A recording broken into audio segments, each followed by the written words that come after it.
Hello everyone. तो आज मैं आपके लिए एक बहुत ही ख़ास रेसिपी लेकर आई हूँ। इतनी ख़ास कि आप देखकर हैरान हो जाओगे। आज तक ना आपने सुनी होगी ना देखी होगी। आप सोचोगे ऐसी कौन सी रेसिपी है जो आज तक ना देखी होगी ना ही सुनी होगी। तो मैं लेकर आई हूँ बुलबुल का घोंसला।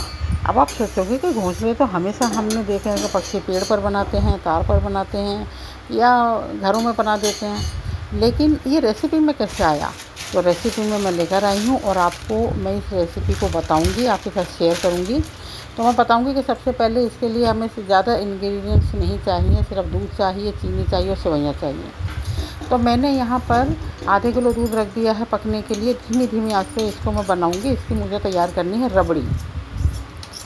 तो धीमी धीमी आंच पे ये अपने रबड़ी पकने के लिए मतलब क्या बोलते हैं, दूध मैंने पकने के लिए रख दिया है। और जो है भगोना मेरा आप देखो कभी इधर कभी उधर घूमता रहेगा। वो इसलिए क्योंकि मेरी जो गैस है बहुत कम काम करती है, तो मैं अपने हिसाब से उसको कभी इधर कर देती हूँ, कभी उधर कर देती हूँ। एक साइड में मैंने रखी है कढ़ाई और उसके अंदर पानी रखा है। पानी जो है हमें उबालना नहीं है, बहुत तेज़ गर्म करना है। और जो सिवइयाँ हैं ना उसको लंबी की लंबी लेनी है हमें, एज इट इज़ जैसी वो पैकेट में थी। और उस पानी में एक राउंड से आपने देखा होगा किस तरीके से मैंने स्मूथली उसको एक तरफ से एक सिरे से दूसरे सिरे पे निकाल दिया। बस इतना ही करना है हमें, इससे ज़्यादा नहीं डीप करना उसको, वरना वो बहुत ज़्यादा लिजली सी और एकदम से मतलब गल जाएगी। तो उतनी हमें गली नहीं चाहिए। और इसके बाद मतलब 2 राउंड किए हैं मैंने, इस तरीके से 2 बार किया है इसको। तो आप देखोगे कि मतलब थोड़ी सी मैंने ऐसे करके बताई है ना कि बस इतनी बिखरी बिखरी सी रहनी चाहिए और बहुत ज़्यादा नहीं गलनी चाहिए, वरना उसका घोंसला जो है वो बहुत अच्छे तरीके से जुड़ जाएगा पूरी तरह से।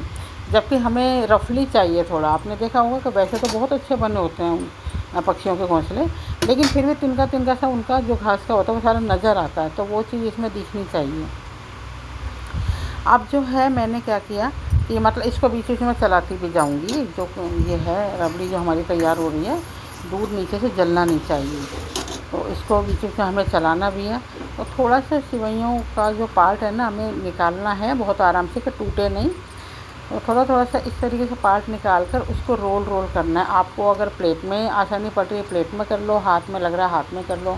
तो थोड़ा थोड़ा सा इसको ऊंचाई देनी है, मतलब घोंसले की शेप देनी है उसको। ऐसे नहीं कि चपटे चपटे से जैसे जलेबी जैसी शेप में उसको नहीं करना। इस तरीके से मतलब कटोरी सी बनानी है उसकी और गहरा करना है। तो और जो उसका जो सिरा होगा ना उसको बाहर की बजाय अंदर करके बांध दो तो ज़्यादा अच्छा है, क्योंकि तलने के बाद वो खुले नहीं।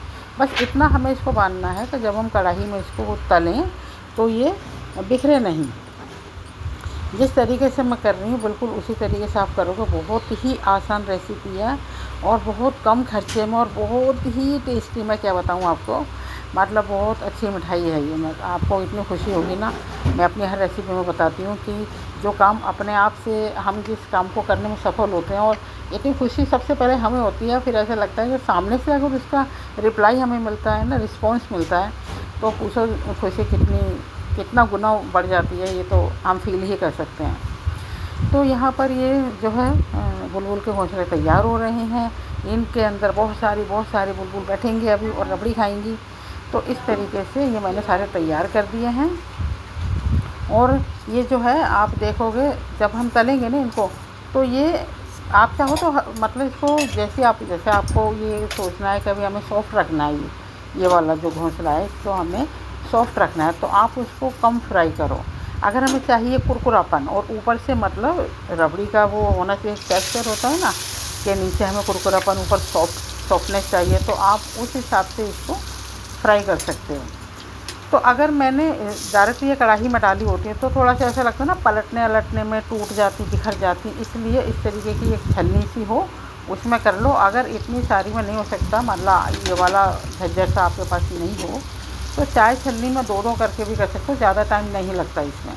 तो तेल को जो है मीडियम आंच पर रखना है, बहुत तेज़ नहीं करना जो झट से एकदम से ही जल जाए। मीडियम आंच पर रखना है, मीडियम से थोड़ा कम ही कर सकते हो पर हाई नहीं करना। तो इस तरीके से वो करके और उसके ऊपर से घी डाल के कैसे भी आप देखो जैसे आपको सुविधा लगे उनको हम सेक के रख लेंगे।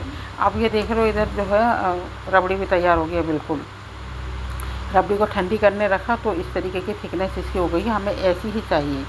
अब एक एक करके हम पतली से चम्मच लेंगे, बहुत मोटी चम्मच से तो नहीं जाएगा इसके अंदर। तो जो चम्मच जिसका मुंह सकरा हो उससे हम इसको सब फिल कर देंगे, अंदर तक अच्छे तरीके से इसको भर दो रबड़ी को। तो सारी उसमें मैंने ये भर के तैयार कर दी हैं। अब इसको हम करेंगे गार्निश, किसी भी चीज़ से कर सकते हो। जैसे कि मैंने छोटे छोटे से टुकड़े बादाम के काटे हैं, वो एक एक करके रख दिए।